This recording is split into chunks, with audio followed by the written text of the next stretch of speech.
Good evening to all. हम लोग अभी पढ़ रहे हैं राष्ट्रवाद के बारे में। तो हम लोग 9th में पढ़े थे अमेरिका के स्वतंत्रता के बारे में। अमेरिका कब स्वतंत्र हुआ था? अमेरिका कब स्वतंत्र हुआ था? 4 जुलाई 1776 ईस्वी को। 4 जुलाई 1776 ईस्वी को स्वतंत्र हुआ अमेरिका। तो हवा वहाँ से चली। आधुनिक विश्व में सबसे पहले लोकतंत्र स्थापित कहाँ हुआ? अमेरिका में। तो वहाँ 4 जुलाई 1776 को जब वो स्वतंत्र हुआ तो वहाँ से हवा चली तो यूरोप पहुँची। तो फिर यूरोप में 1789 में क्रांति हो गई, जिसको हम लोग फ्रांस की महान क्रांति के नाम से जानते हैं। और यहीं से राष्ट्रवाद का शुरुआत होता है। फ्रांस की महान क्रांति से राष्ट्रवाद का शुरुआत माना जाता है। तो उस वक्त वहाँ बुर्बो राजवंश का शासन था, जिसे क्रांति के दौरान समाप्त कर दिया जाता है। लेकिन यह ज़्यादा दिन चलता नहीं है। वहाँ पर राष्ट्रीय सभा का शासन होता है, फिर कन्वेंशन का शासन होता है, फिर डायरेक्टरी का शासन होता है। लेकिन यह ज़्यादा दिनों तक चलता नहीं है। वहाँ पर फिर नेपोलियन बोनापार्ट आता है 1799 में, और 1804 में वहाँ का सम्राट बन जाता है। तो लोकतंत्र ज़्यादा दिन तक नहीं चला। 1789 में क्रांति हुई और 1804 में पुनः जो है वहाँ पर राजतंत्र स्थापित हो गया। नेपोलियन बोनापार्ट फ्रांस का सम्राट बन जाता है 1804 में ही। और उसके बाद 1804 में ही नेपोलियन कोड लाता है। और उसके साथ साथ वह फ्रांस के साथ साथ दूसरे यूरोप के दूसरे देशों में भी नेपोलियन संहिता का प्रचार प्रसार करता है। और जो प्रशासनिक व्यवस्था वो फ्रांस में लागू करता है, वो प्रशासनिक व्यवस्था अपने जीते हुए क्षेत्रों में भी लागू करता है, जैसे हॉलैंड, स्विट्जरलैंड, मिलान, वर्सा। मिलान इटली में है और वर्सा पोलैंड में है। और राष्ट्रवाद के जो सहायक तत्व रहे उसमें एक रहा रूमानीवाद। रूमानीवाद का मतलब क्या हुआ? रूमानीवाद का मतलब क्या हुआ? भावना का विकास करने के लिए कला, साहित्य, संगीत, संस्कृति का सहारा लिया गया। लोक कथा, भाषा, संगीत का सहारा लेकर के देशभक्ति की भावना जगाया गया लोगों के। तो इसी को कहते हैं रूमानीवाद। और चित्रकला में क्या किया? राष्ट्रवाद के प्रतीक के रूप में नारी को चित्रित किया गया, जैसे फ्रांस में मारियान और जर्मनी में जर्मेनिया। इसके अलावा जो तत्व रहे राष्ट्रवाद में, एक रहा उदारवादी राष्ट्रवाद। तो उदारवाद जो शब्द है वो लैटिन भाषा के किस शब्द से आया है? उदारवाद जो शब्द है, अभी जो हम बता रहे हैं वो कल का क्लास का ही रिपीटेशन हो रहा है संक्षेप में। उदारवाद शब्द है लैटिन भाषा के लिबर शब्द से बना है, जिसका अर्थ क्या होता है?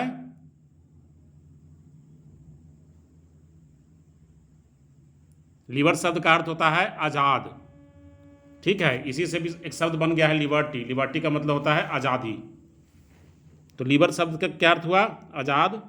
तो उदारवादी राष्ट्रवाद जो था वह निरंकुश राजतंत्र के स्थान पर संवैधानिक राजतंत्र का वकालत करता था। यानी कि राजा हो लेकिन वह संविधान के अंदर काम करे, उसको हम लोग उदारवादी राष्ट्रवाद कहें। उसके बाद राष्ट्रवाद के विकास में सहायक एक तत्व था आर्थिक उदारवाद। आर्थिक उदारवाद का मतलब क्या, किसी को समझ में आ रहा था? कल हम क्लास में बताए थे। जो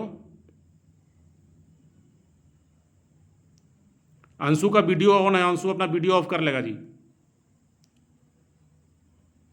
कल हम क्लास में आर्थिक उदारवाद के बारे में समझाए थे, उसका मतलब क्या था? मेरी आवाज जा रही है ना?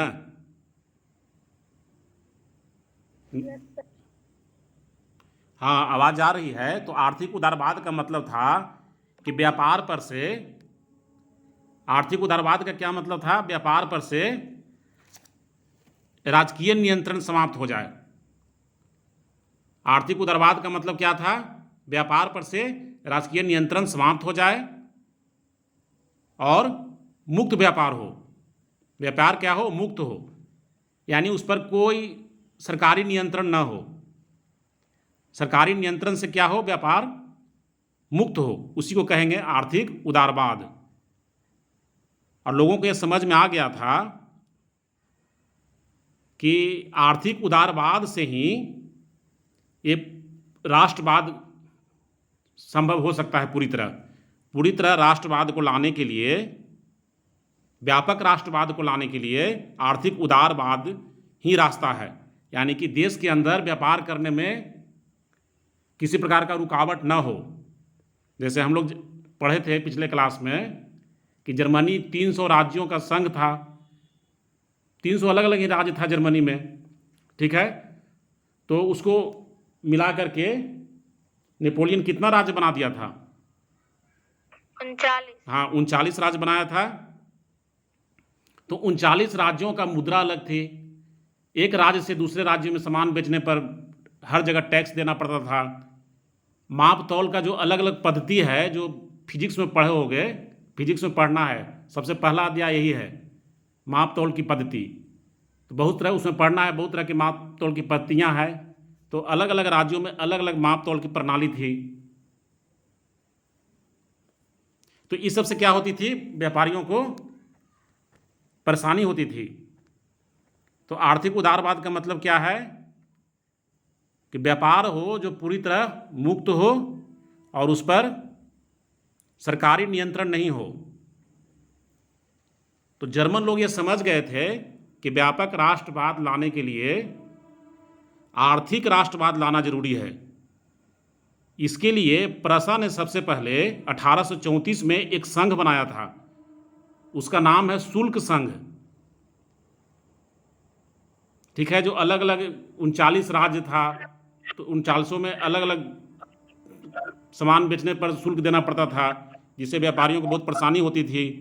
तो प्रसा ने एक शुल्क संघ बनाया था 1834 ईस्वी में। उसके नाम का चर्चा हम कल के क्लास में किए थे, किसी को याद है? उसका नाम था जॉल्वे राइन। उसका नाम क्या था? जॉल्वे राइन। ये सब जो शब्द है, ये सबको ध्यान में रखना है या कहीं लिख लेना है, कॉपी कलम लेकर बैठना है। प्रसा ने एक शुल्क संघ लाया आर्थिक उदारवाद के लिए 1834 ईस्वी में। उसका नाम था जॉल्वे राइन। तो इससे क्या हुआ कि इसमें सभी राज्य, जर्मनी के सभी, जो जर्मन महासंघ में जितने राज्य थे, वो सब सम्मिलित हो गए। और इससे क्या हुआ कि जगह जगह जो शुल्क देने से बच गए। अब पूरे क्षेत्र के लिए एक ही बार शुल्क देना पड़ता था। और 39 राज्यों में 30 प्रकार की मुद्राएं प्रचलित थी, जिसको घटा करके सिर्फ 2 कर दिया गया। यही उसकी सफलता रही जॉल्वे राइन संघ की। उसके बाद हम कल के क्लास में बताए थे कि नेपोलियन बोनापार्ट वाटरलू के युद्ध में हार जाता है। वाटरलू युद्ध कब होती है? वाटरलू का युद्ध कब होता है? 1815 में। हाँ, 1815 में। 1815। हाँ, नेपोलियन बोनापार्ट इतना शक्तिशाली होता है कि कई क्षेत्रों को जीतता चला जाता है। यूरोप में ये समझो कि तहलका मचा देता है, अगल बगल के सारे क्षेत्रों को जीतना शुरू कर देता है। हॉलैंड है, स्विट्जरलैंड है, इटली है, पोलैंड है, जर्मनी है। इसका विजय अभियान बहुत लंबा है। तो फिर क्या करते हैं, कई देश यूनाइट हो जाते हैं। वो देश कौन कौन रहता है? ब्रिटेन, रूस, उस समय एक प्रसा था, प्रसा, ऑस्ट्रिया और हंगरी। ये 4 देश यूनाइट होते हैं। और 4 देश यूनाइट होकर के इस पर हमला करता है नेपोलियन बोनापार्ट पर। तो इसमें क्या होता है 1815 में वाटरलू। वाटरलू एक जगह का नाम है। वाटरलू क्या है? एक जगह का नाम है। उस समय वह नीदरलैंड में था और अभी कहाँ है? बेल्जियम में है। अभी उसका स्थिति कहाँ है? बेल्जियम में है। तो उस वक्त तो नीदरलैंड में था। तो वाटरलू स्थान पर युद्ध होता है जिसमें वह हार जाता है। तो इसको हम लोग वाटरलू के युद्ध के नाम से जानते हैं। 1815 में वाटरलू के युद्ध में नेपोलियन बोनापार्ट की हार हो जाती है। किससे हारता है? किससे हारता है? 4 देश का नाम बताए। 4 देश का जो नाम बताए, ऑस्ट्रेलिया। यदि हाथ चल रहा होगा किसी को, कलम यदि चल रहा होगा तो 4 देश लिख लिया होगा, कोई बहुत ज़्यादा नहीं है। ब्रिटेन, रूस, प्रसा, ऑस्ट्रिया, हंगरी, ये 4 देश है। तो 4 देश मिल के लड़ा था एक साथ, और एक तरफ अकेले क्या था? Napoleon Bonaparte. तो जाहिर सी बात है कि शक्तिशाली देश जब एक साथ था तो हार होनी ही थी। तो उसके बाद क्या करता है? इसको एक सेंट हेलेना टापू पर भेज देता है, जहां इसकी 52 वर्ष में 1821 ईस्वी में इसकी मृत्यु हो जाती है। तो इसके बाद कहानी पुनः टर्न लेती है। कहानी जो है, कहानी के रूप में हम लोग समझ रहे हैं, कहानी क्या है? पुनः टर्न लेती है। क्या? अब किसका युग आवेगा? मेटरनिक का। कल नाम चर्चा किए थे। इसके नेपोलियन के बाद युग आता है, मेटरनिक का युग आता है। फ्रांस में कैसे कैसे हुआ? सबसे पहले राष्ट्रीय सभा आई। राष्ट्रीय सभा के बाद किसका शासन हुआ था? जैकोबिन दल का। उसका जो असेंबली था उसका नाम था कन्वेंशन। और जैकोबिन दल का नेता कौन था? रॉब्सपियर। जैकोबिन दल का नेता था रॉब्सपियर, जो उग्रपंथी था। कन्वेंशन का शासन होता है और कन्वेंशन ही लुई 16वां को गिलोटिन पर चढ़ा देता है। उसके बाद आता है डायरेक्टरी। डायरेक्टरी का शासन आता है और डायरेक्टरी को समाप्त करके नेपोलियन बोनापार्ट आ जाता है 1799 ईस्वी में। और उसका शासन कब तक रहता है? नेपोलियन बोनापार्ट का शासन कब तक रहता है? 1815 में वो हारता है, यानी 1815 तक रहता है शासन।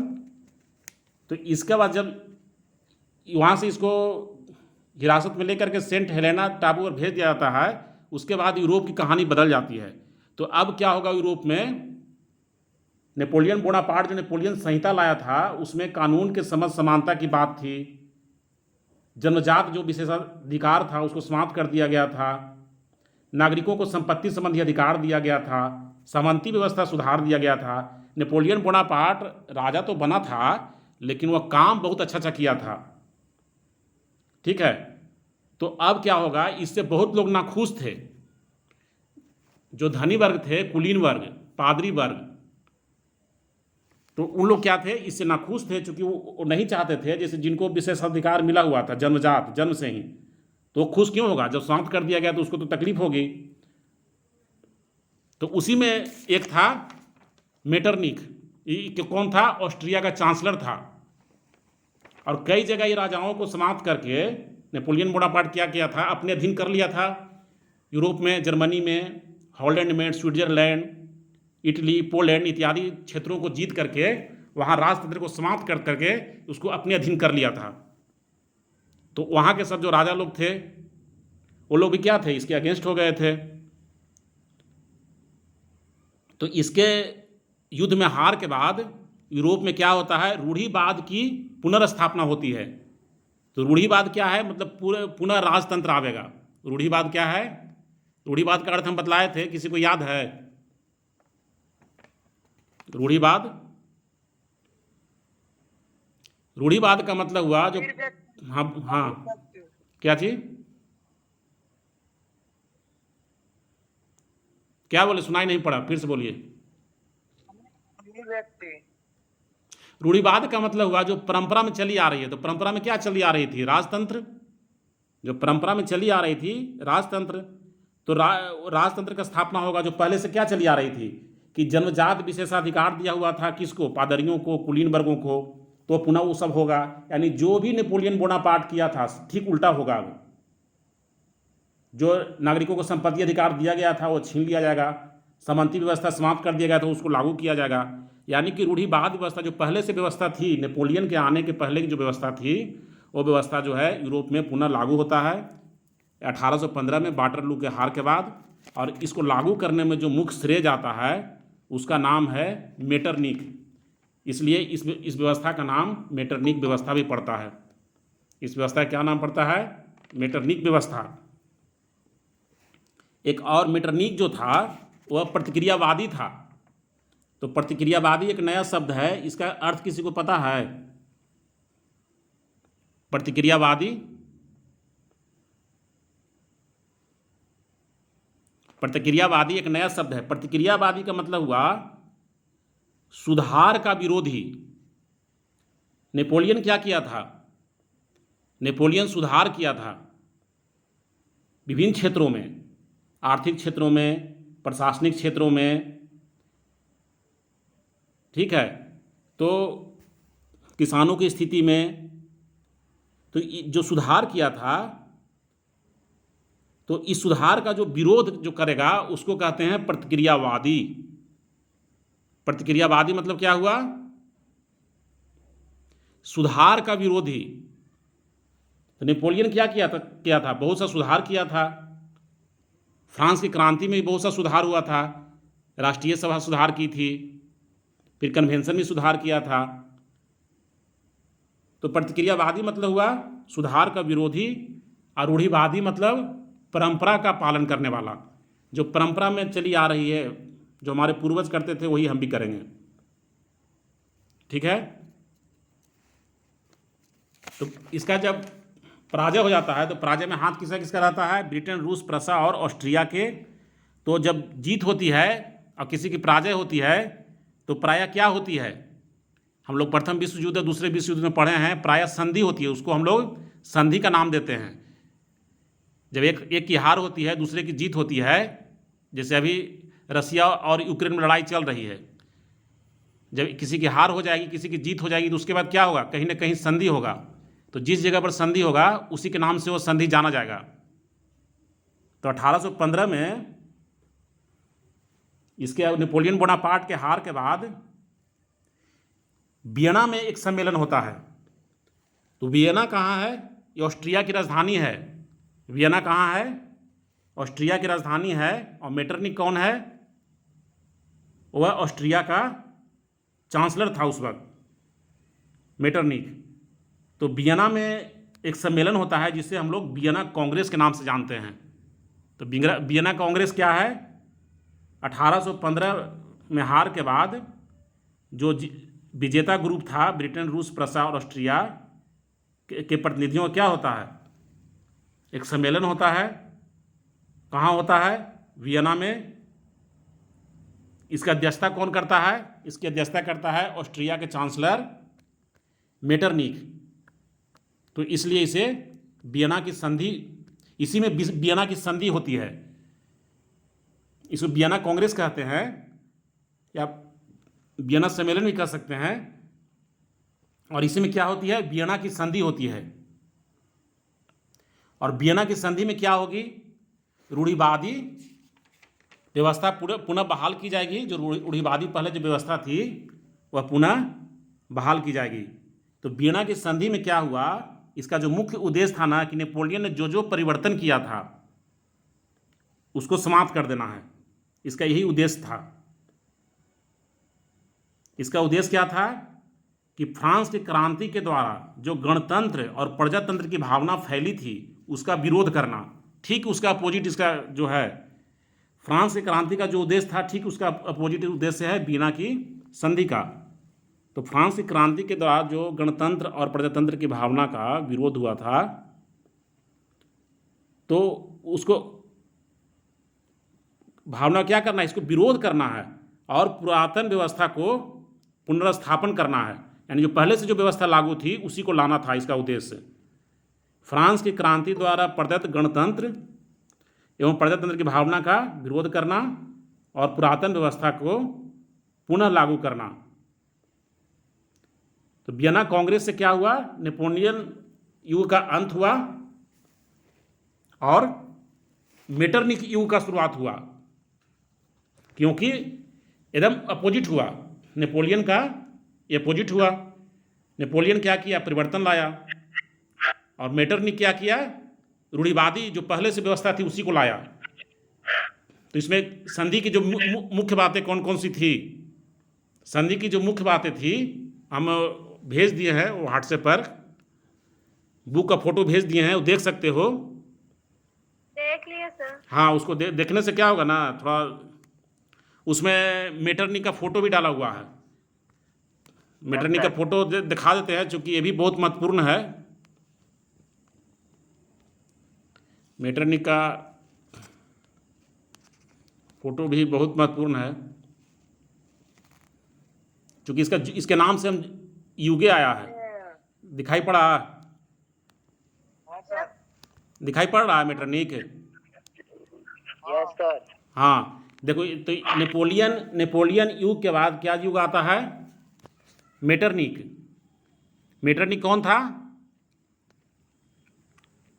मेटरनिख कौन था? अमेरिका के साथ, अमेरिका के साथ। अमेरिका तो आया नहीं इसमें जी, कहाँ अमेरिका कहाँ से आएगा? ऑस्ट्रिया। ऑस्ट्रिया का चांसलर। हाँ, ऑस्ट्रिया का क्या था, चांसलर था। तो ये जो संधि हुई, वियना की संधि, वियना ऑस्ट्रिया की राजधानी में हुई। तो इसमें के कौन कौन जो माने संधि के जो बिंदु है वो कौन कौन है? पहला है जो कि फ्रांस का जो नेपोलियन था वो जितना क्षेत्र जीता था वो सब उससे छीन लिया गया।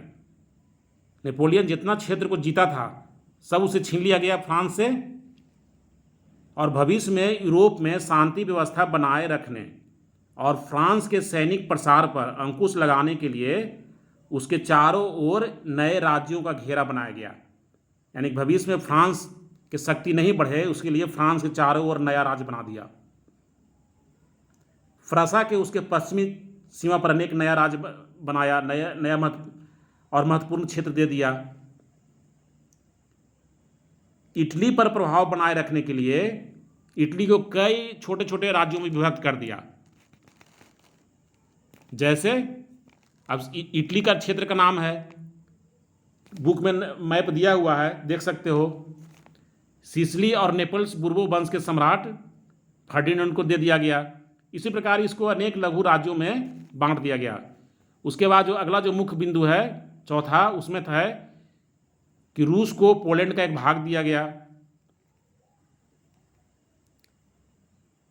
ब्रिटेन को माल्टा, हेलीगोलैंड, सब नाम तो नया नया प्रतीत हो रहा है लेकिन नाम तो सब यूरोप का है। आर्मेनियन द्वीप समूह, केप ऑफ गुड होप इत्यादि पर नियंत्रण मिला। लेकिन जर्मन महासंघ को भंग नहीं किया गया। जर्मन महासंघ था जो 39 राज्यों का जर्मन महासंघ था, उसे भंग नहीं किया गया, लेकिन इस पर अप्रत्यक्ष रूप से ऑस्ट्रिया का प्रभाव बनाए रखा गया ताकि राष्ट्रवादी भावना के विकास को नियंत्रित किया जा सके। तो वियना की संधि में मुख्य रूप से क्या हुआ, नेपोलियन द्वारा जो पराजित राजवंश था, जो अधिकांश जगह पर तो राजवंश ही था, तो सब कोई पराजित करके क्या किया था, अपने अधीन कर लिया था, तो उसको पुनर्स्थापना कर दिया गया। यानी उसे पुनः राजा जो पहले था उसको बहाल कर दिया गया। जैसे फ्रांस और स्पेन में बुर्बो राजवंश स्थापित हो गया, फ्रांस में लुई 18वां को राजगद्दी दे दिया, इटली में ऑस्ट्रियाई राज परिवार को सत्ता सौंप दिया। तो इसमें मुख्य रूप से यदि एक लाइन में हम समझना चाहते हैं वियना संधि को, तो यही है कि पहले वाली व्यवस्था को लागू कर दिया। जो फ्रांस क्षेत्र जीता था वो छीन लिया गया, और जितना राजतंत्र समाप्त किया था उस सब को पुनः राजा बना दिया गया। एक लाइन में यही है कि जो पहले से व्यवस्था थी उसे लागू कर दिया गया।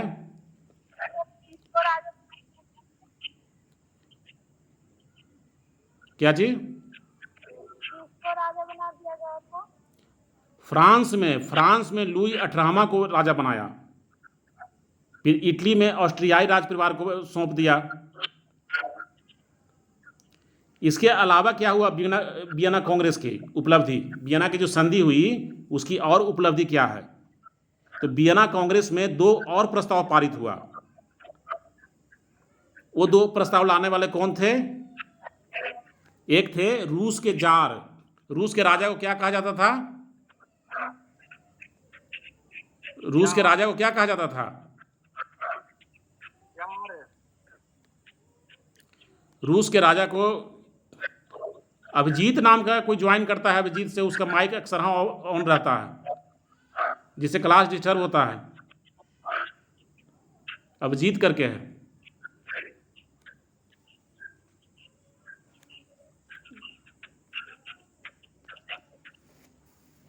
रिमूव कर दिए।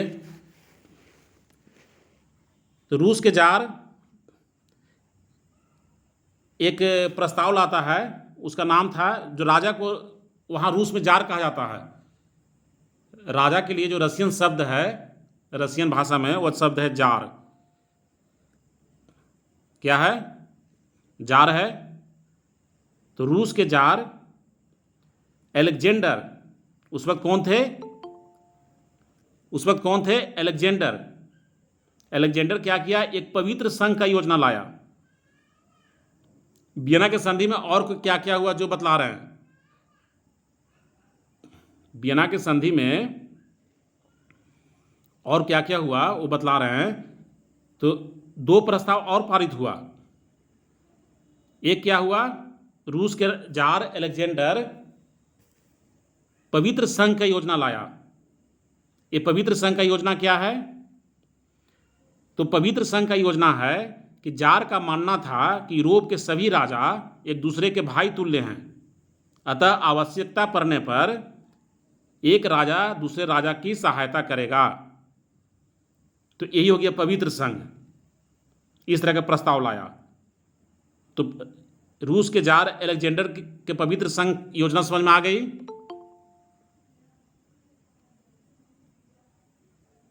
रूस के जार अलेक्जेंडर जो पवित्र संघ की योजना लाया था, उसमें क्या था?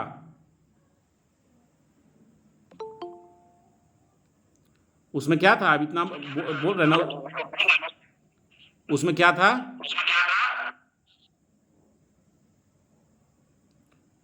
रूस के जार अलेक्जेंडर एक पवित्र संघ की योजना लाया। उसमें था ना, उसका मानना था कि सभी यूरोप के राजा एक दूसरे के भाई तुल्य हैं, अतः आवश्यक है कि आवश्यकता पड़ने पर एक राजा दूसरे राजा की सहायता करे।